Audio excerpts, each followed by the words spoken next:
పూజ్యాయ రాఘవేంద్రాయ సత్యధర్మరతాయ చ భజతాం కల్పవృక్షాయ నమతాం కామధేనువే.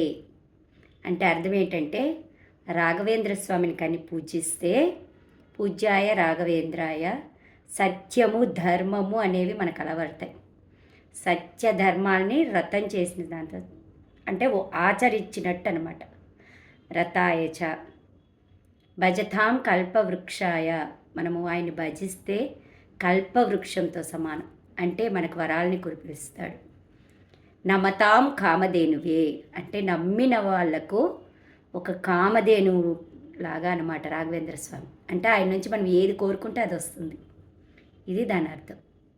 ఇలా శ్లోకాలు చెప్పి పిల్లలకు అర్థాలు చెప్పేవాళ్ళు ఎంతమంది ఉన్నారు మీరు చెప్పండి. ఇప్పుడంతా అండి సెల్లుల్లో ఏది జరిగినా, ఏ చెడు జరిగినా ప్రపంచంలో ముందు పిల్లలకు వెళ్ళిపోతుంది. ఆ నెగిటివ్ని ఎందుకు పాస్ చేస్తున్నారు పిల్లలకి? ఒకప్పుడు అండి పిల్లల్ని ప్రతిరోజు గుడికి తీసుకెళ్ళేవాళ్ళు, కనీసం పండగలప్పుడైనా గుడికి తీసుకెళ్ళేవాళ్ళు. ఇప్పుడు అలా వెళ్ళే వాళ్ళు ఎవ్వరు లేరండి. నేను చిన్నప్పటి నుంచి అండి స్కూల్కి వెళ్ళాలంటే నేను గుడికి వెళ్ళే స్కూల్కి వెళ్ళేదాన్ని, గుడి నుంచి స్కూల్కి వెళ్ళేదాన్ని. దారిలో ఏ గుడి ఉంటే ఆ గుడి పోయేది, దండం పెట్టుకునేది. కొద్ది రోజులు రాముల వారి గుడి, కొద్ది రోజులు శివాలయము, కొద్ది రోజులు ఆంజనేయ స్వామి గుడి, అలాగ వెళ్ళేదాన్ని అనమాట. డిగ్రీలో ఎగ్జామ్స్ అప్పుడు చదువుకోవాలన్నా ప్రశాంతంగా ఉంటుందని చెప్పి కూకట్పల్లిలో వెనక పక్క శివాలయం ఉండేది, చెరువు కట్ట దగ్గర. ఆ గుళ్ళో పోయి చదువుకునేదాన్ని అండి. ఇలా ఎంతమంది పిల్లలకి చెప్తున్నారు? మాకెవ్వరు చెప్పలేదండి, మా అమ్మ వాళ్ళు ఏం చెప్పలే. కానీ మా అమ్మ వాళ్ళు చెప్పకపోయినా మేము అదేంటోనండి అప్పట్లో అలా ఉండేది. అంటే అదర్ యాక్టివిటీస్ లేకుండా మరి ఏందో. రక్తాన్ని కూడా మేము ఎప్పుడు కళ్ళలో చూడలేదండి. రక్తము, రక్తపాతాలు సెల్లు తెరిస్తే అవి మళ్ళీ ఇంట్లో డిస్కస్ చేస్తున్నారు. ఒకసారి డిస్కస్ చేసుకోండి, ఆపేయండి. పిల్లలు వింటున్నారు అనేది గమనించండి. నెగిటివ్ తొందరగా రీచ్ అవుద్దండి పాజిటివ్ కంటే. వాళ్ళకి ఎప్పుడు పాజిటివ్ వాతావరణమే పెట్టాలి. ఎందుకంటే గుడికి వెళ్తే వాళ్ళకు ఆ శ్లోకాలు, దేవుడు భక్తి, దేవుడు ఉన్నాడు, దేవుడు లేడు, ఇవన్నీ కాదండి. ఒక మంచి నడవడిక తయారవుతుంది పిల్లలకి. గుడి అలవాటు చేయాలి, మంత్రాలని వినిపించాలి, వాటి అర్థాలని డిస్కస్ చేయాలి. వాళ్ళతో ఇవే మాట్లాడండి. నెగిటివ్ ఎందుకు మాట్లాడతారు?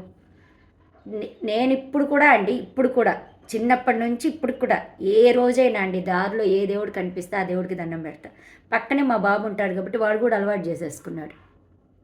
దేవుడి గుళ్ళకి వెళ్ళడాలు అప్పుడప్పుడు ఖచ్చితంగా వెళ్తామండి. అది మీరు ఖచ్చితంగా ఆ గుళ్ళో ఎందుకులే బోరింగు పిల్లలు చెప్పడం. స్కూల్లో పిల్లలు చెప్తారు కదా, బోరు మేడం, ఏముంటుంది అక్కడ, గుడి అంటే బోర్ అంట.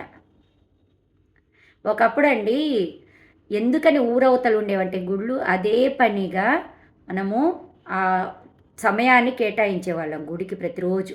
ఇప్పుడు అలా ఎవ్వరు కేటాయించట్లేదు. అక్కడికి దూరంగా ఉంటే అక్కడ పాజిటివ్ ఎనర్జీని మనము ఊర్లో మన మనసుల్లోకి ఎక్కించుకొని వచ్చేవాళ్ళం. ఇప్పుడు వీధిలో 10 గుళ్ళు ఉన్నా కానీ మనుషుల మధ్య గుళ్ళు ఉంటే దానికి ఏం పవర్ ఉంటుందండి? ఊరవతల నదుల ఒడ్డున ఎందుకు కట్టేవాళ్ళంటే అక్కడ అంటే పవిత్రతా స్థలాలుగా ఉండేవన్నమాట. ఇళ్ళ మధ్యలో, మన సంసారాల మధ్యలో, మన కష్టాల మధ్యలో దేవుణ్ణి పెడితే మనకి ధ్యాస ఎలా వస్తుంది? అంటే సపరేట్ కాన్సన్ట్రేషన్ కోసం దూరంగా పెట్టేవాళ్ళు గుళ్ళని. ఊరు చివర పోయి ప్రశాంతంగా అక్కడ కూర్చొని మన మనసు అంతా ప్రశాంతంగా అంటే రీఫ్రెష్ చేసుకోవడానికి వెళ్ళేవాళ్ళం అనమాట. ఇప్పుడు అలా కాదండి, ఇంటి మధ్యలో టెన్షన్స్ అన్నీ మనలోనే ఉన్నాయి. ఇంకా ప్రశాంతత ఎక్కడి నుంచి వస్తుంది? గుళ్ళో పోతే ప్రశాంతత వచ్చినప్పుడే దైవత్యం వస్తుందండి. వచ్చి మనం ప్రశాంతంగా ఉంటాం. ఏవేవో పిచ్చి పిచ్చివి ఇప్పుడు చనిపోయే వాళ్ళు చాలామంది ఉన్నారండి. వాటిని గురించి ఇళ్లలో డిస్కస్ చేసుకోవడం, సెల్లుల్లో ఉండడం, 24 గంటలు అదే టాపిక్కు, ఎక్కడ పోయినా అదే టాపిక్కు. ఇంత అవసరం లేదు కదా. దేవుడి గురించి మాట్లాడండి పిల్లల ముందర. ఓకేనా? అర్థమైందా?